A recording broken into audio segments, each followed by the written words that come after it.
we'll have a poster session later. So in this session we have 3 talks. They are a little shorter than the previous talk, so they will be 25 minutes plus questions. And we have 3 of them, and the first one is by Arctic Street, and is about what they are doing in Australia on the topic of privacy. And I would like to thank also Arthur to come on a very short notice to the workshop, so I'm very happy to be here. Great, thank you very much, Marco. Can you hear me okay? Yeah, thanks very much for this opportunity to come to the workshop and to give a talk here.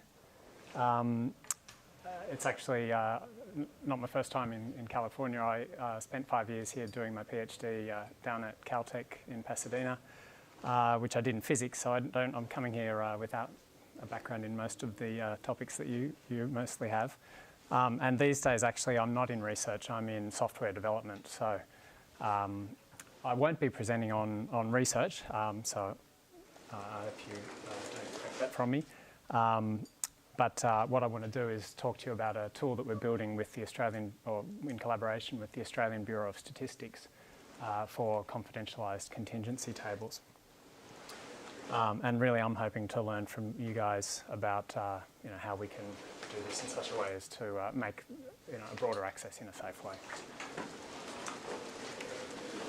So I might just start by saying, where I work and giving you a little bit of context. So I'm not with the ABS, the Australian Bureau of Statistics. I'm actually with the CSIRO, which stands for the Commonwealth Scientific Industrial Research Organisation, and that is an applied research agency. I'm not sure there's quite an equivalent in the US. It's been around for about 100 years and is focused on creating economic, environmental and social benefits for Australia and for the world. So there's lots of researchers in there. There's some statistics up there if you're interested. I'm in a data science part of that, and it's called Data 61, which has nothing to do with Area 51 if you're worried. The 61 is actually about it came from the Australian country code when you dial on the top. So it's just an oblique reference to Australia. And Data 61's mission is to solve Australia's data-driven challenges. And so some examples of things that have happened recently are that we've just spun out an institute called the Gradient Institute, looking at ethically aware machine learning. There's a trustworthy systems group which is working on provably correct software, and in particular a Linux microkernel called Cell 4. There's a blockchain group and a confidential computing group as well, working on secure multi-party computing with homomorphic encryption and that sort of thing.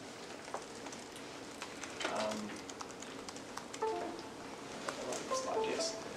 So how did I get involved in working with the ABS? I think it dates back to a public data policy statement made by the Australian government in December of 2015, which I've just pulled out 2 lines from that, which are basically to try and make the government agencies should make non-sensitive data open by default and via an API where possible. So that sort of got us thinking, this is a data-driven challenge for Australia to do this in a safe way, right? And so, we got involved, and the first thing we did was we ran some workshops with government agencies and tried to understand what the barriers to making data open were. And we came up with a number of reasons, of which privacy is a key one, of course.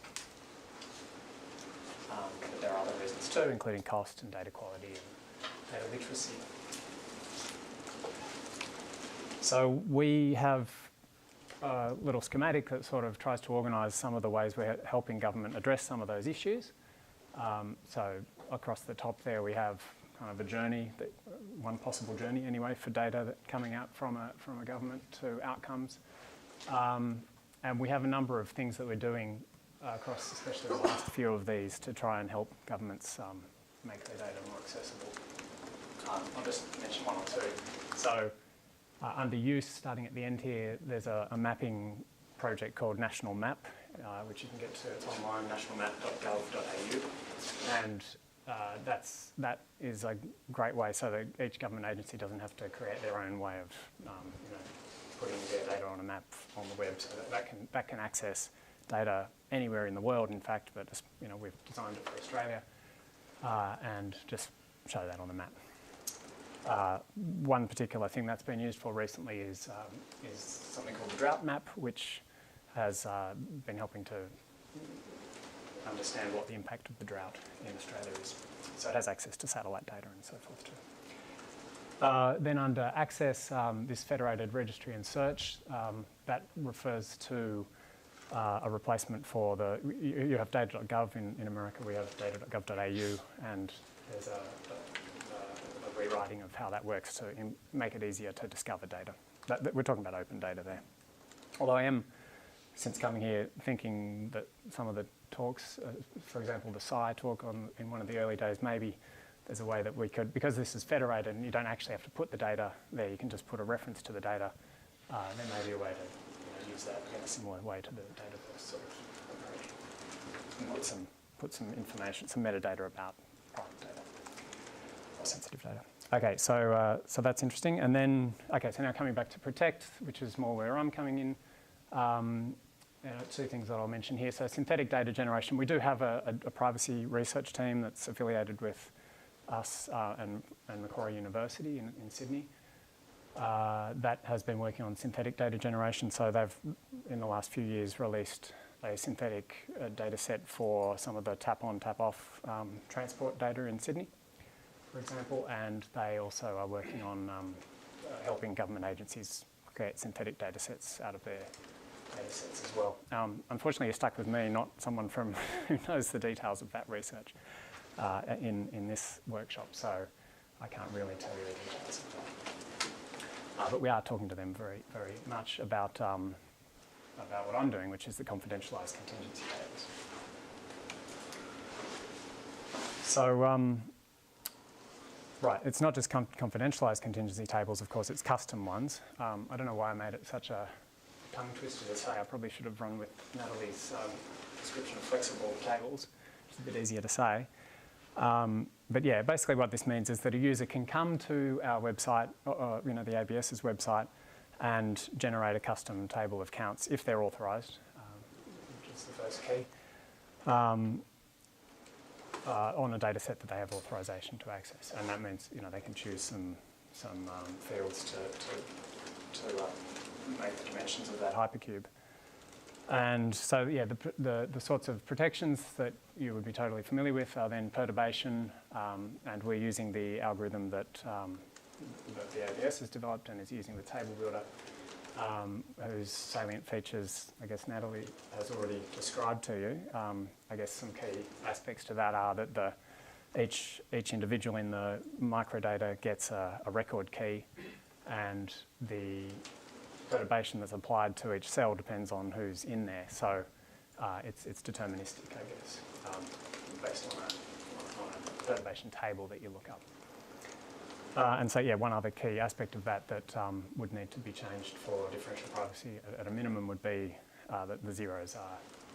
So cells that are zero cannot be changed away from zero. But certainly cells that are not zero could become zero. Okay, aggregation, of course, so that you can't ask arbitrary SQL queries about the data. You can only ask for counts, means, or sums as well. So that's a whole other kettle of fish. And then the other key thing about this, which I guess is heading a little bit, sort of a way towards what differential privacy would want with a risk budget, is that it does limit how many queries each user can ask. Okay, so in fact, the ABS has a tool already that we've been talking about that does a lot of these things already. The reason we're involved, I guess, is because we want to try and make government data available more generally for other agencies as well, and maybe for other data sets within the ABS. So that's our goal, and so we're doing it as an API, which is not true at the moment. So a quick sidetrack to what the API is and is So I guess an API, you'd mostly be aware, is just a layer between the data and the software that you're using. So a user doesn't typically want to interact with an API directly. It's the software that you're using. The power of an API, of course, is that you can have multiple different pieces of software touching it. So we've built a prototype user interface, which I'll give you a quick demo of, just for looking of the table interface there. So a couple of things I'll draw your attention to here. One is that its name, we're calling it Pratari, which is protection against re-identification. The second is that it does actually access the unit record data. That's with the PII removed. And so it does the perturbation on the fly, which Natalie also described earlier. Okay, and where are we at the moment? So the ABS is trialling this on a small group of authorised users at the moment on one of their data sets. It's the data set called the MADP Basic Longitudinal Extract. So that's quite a high value data set. It's MADP stands for Multi-Agency Data Integration Project, so it is linked across a number of agencies. It sounds a little bit like what Gillian talked about with the Scottish longitudinal data set. Yeah, and of course the point of all this is, of course, to answer policy questions and be able to inform policy. But there are lots of fields in this, about 100 fields. So some interesting challenges there. And if you don't, the only other way to access this data set at the moment is through a secure enclave.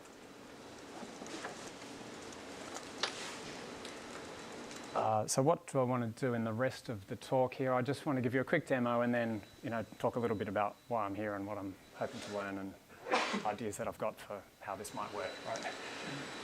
Let me just jump over to. So just a quick 2-minute demo. I guess being a software developer, I want to demo what I've built or what the team has built. So first of all, you have to sign in. So we're using OpenID Connect as a way to handle that authentication. It shows you the terms and conditions that you would have already had to agree to those to get authorization in the first place. Just remind you of them. You can choose what data set you're talking about here. This is all dummy data that I'm showing here.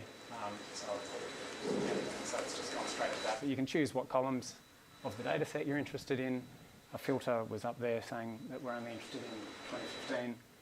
And then it will press generate results and give you the table that you're interested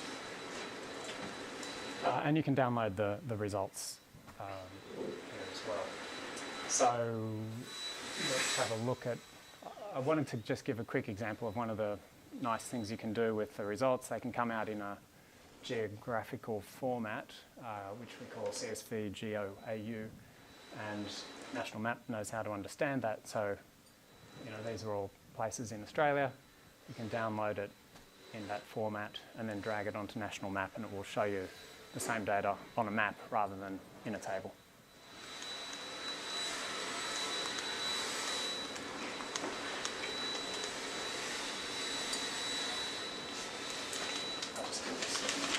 Recorded this outside, so the Wi-Fi was a little bit slower than it would normally be.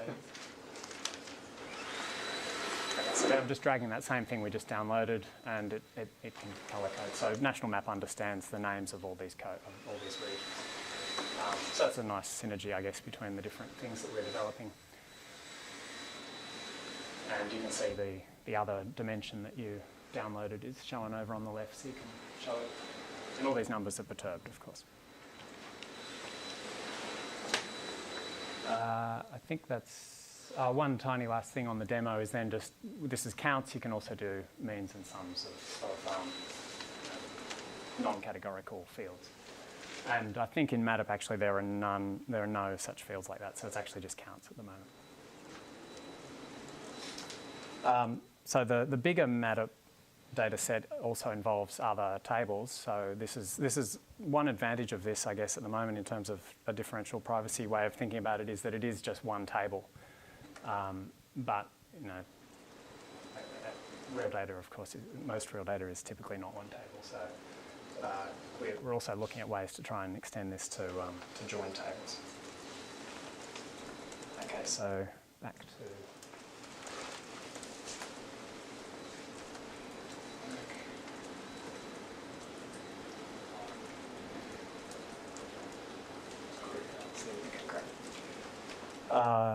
Okay, so that's the demo. So why am I here? That's all that. So I guess, maybe a bit naively now that I've been here for a little while, I've been wondering, can we use differential privacy to safely increase access to this sort of thing? And I can see, I think, from talking to people, and I might need to add another one to here after hearing Michael Hayes talk this morning, but the sort of options that I see are that we use synthetic data or noisy hypertables that have a finite risk budget that you effectively pre-calculate, or maybe you still do it on the fly, but you effectively pre-calculate it, and that's along the lines that people have talked about. I think that would be a great solution if we can do it. Obviously, I think with 100 fields, that's probably not going to work. But trying to find some piece that's still useful that can do that, I think, might be a reasonable way forward. Maybe one that I suspect I'll get a bit of flack for suggesting here, but might be an approach is sort of along the lines we've got right now, where you've got each user has a limit of how many queries they can ask, but then there's more than one user, and that sort of approach where you cap each user's risk budget, but maybe the global risk budget continues to grow, and maybe at some point you have to cut that off. And maybe as a variant on that, you could possibly have different risk budgets for private use versus published use as well. And then I guess part of that might be that my thinking there is that the global risk budget is designed with that worst case idea in mind, and maybe in the future there'll be other composition theorems or something that prove that it's lower, so maybe you can come back and work out what the loss was. Anyway, that's just random thoughts. And then the final one, which is certainly worth having to put on the table, I think, is this actually what we should be doing in the different, what are people actually using this for, and should we be helping them do that? So, to that end, we have actually interviewed a number of our users, or in that trial set of 15 or so people, and they were, by and large, trying to help answer policy questions, and they said to us that the contingency tables were helping them do that. So I think after this workshop, I might go back to them and talk to them more and try and understand how they were really doing that, and whether that is really the simplest way to get there.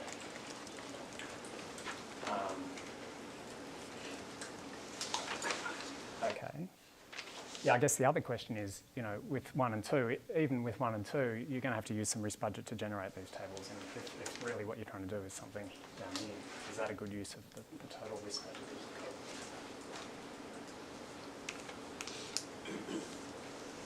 Okay. Look, I'm hesitating whether I should put this slide up, but we have. Coming in here, I sort of felt the question was all around what algorithm do you pick, and so it's been great to be here and learn that's just one small piece of the puzzle.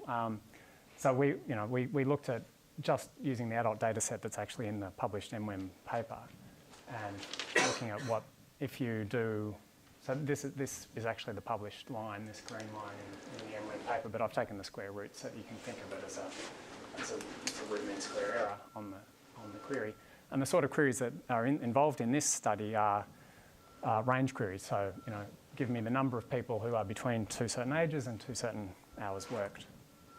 And I was a little bit horrified when I first looked at this and said, wow, that's adding sort of typically a noise of 1,000 to every answer, which is much higher than users would expect of our software. But then I realised the reason why that's happening with the class 2, right? And I realised later the reason that that's happening is because, of course, you're adding that noise to each individual cell, and so when that's just going to happen, right? So in that sense, at first I thought, wow, MWIM's really not that much better than Laplace, but actually that could really mean something, right? Because that's sort of the baseline of Laplace. Okay, so that's not new news to anyone here, I suspect. I should point out that the data set's 32,000 rows, and actually often I've noticed in papers they always say it's 48,000 rows, and that's, as far as I can tell, just because the metadata says it's 48,000 rows, but if you actually look at the data, it's 32. Yeah, so on top of that, these are the other challenges that I imagine we face, and in particular, things like weights and longitudinal data and categorical fields and join tables and means and sums. Sounds like most of those are still open questions. And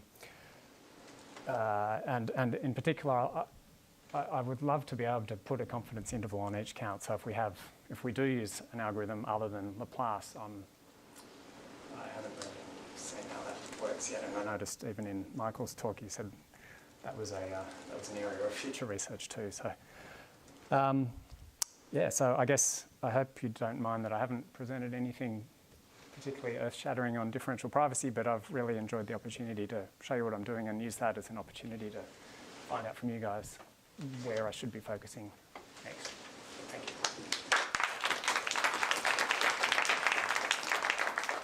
Questions or comments? You mentioned that that you have, it's only authorized users that are able to make use of your existing system. Could you say a bit about who these authorized users are and how they get authorized? Yeah, sure. So it's within other government agencies across the federal government and authorised, and being a bit tautological there, and other researchers from universities who basically the ABS has to approve that they can be used, and they sign some terms and conditions. I had the same question as well. In the authorization process, how does it work?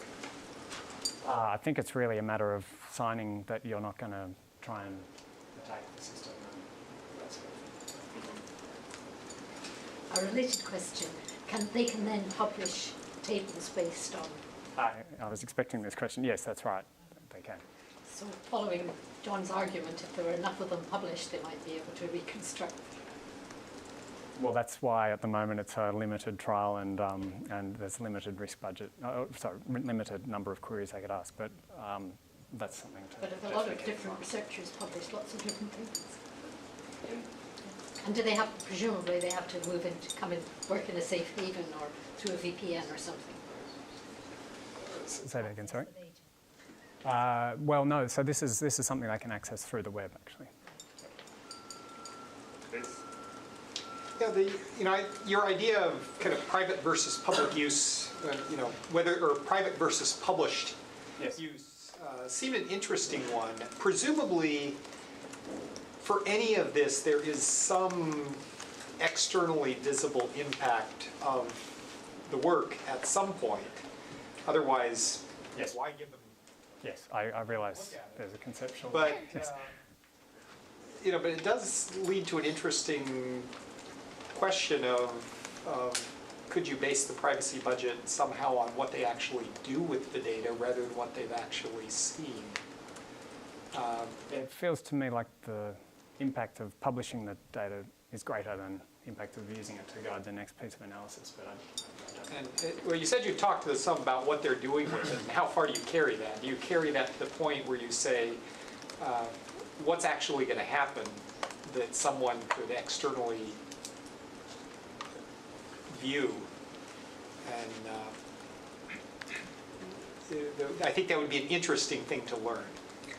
Is it, we're going to make the following policy, or we're going to make the following dollar allocations, knowing what those were. Presumably you check the outputs for disclosure before people are allowed to publish them anyhow. Well, the point of this is that it's done for you, the perturbation. Yeah, but even handles that. But when people work on that database and they're going to send it to a journal or write it in a report, you have to check it before they... Well, that's true of the secure data enclave, but not true of a tool like this, no. So that's the point, right? Perturbation is an automated disclosure limitation. So it's sort of an interesting model that you might actually let somebody query a collection of government data for private use without requiring that the query be put in the public domain. I know we can't do that, but Australia may be allowed to do that. Essentially FOIA-able as you created. Interesting. Yeah. Look, I haven't checked the legality of that, but it was an idea. Yeah. So I'll. What about differential privacy makes you interested in adopting? Is it more the formal framework, or are there particular vulnerabilities in your existing mechanisms? Well, I guess our mandate, I guess, is to make more data accessible safely. So it's really just making sure that it's safe is in my mind. And I guess, yeah, the fact that it's a formal guarantee, I really like myself. And yeah, I guess the fact that it could lead to, it's not just a matter of clamping down on what can be put out, it's also a matter of being able to expand what can be, because both things are possible, I think, so that's what excites me about it, yeah. So If I heard right, you said something about that you feel like you can't modify the zeros. The zeros have to stay zeros. Is that? well, that's the way it works now. Is that coming? Is there some policy reason for that, or? Not that I'm aware of. No, I think it's probably just a sense that that's what the users, that it would disrupt the users too much to do that.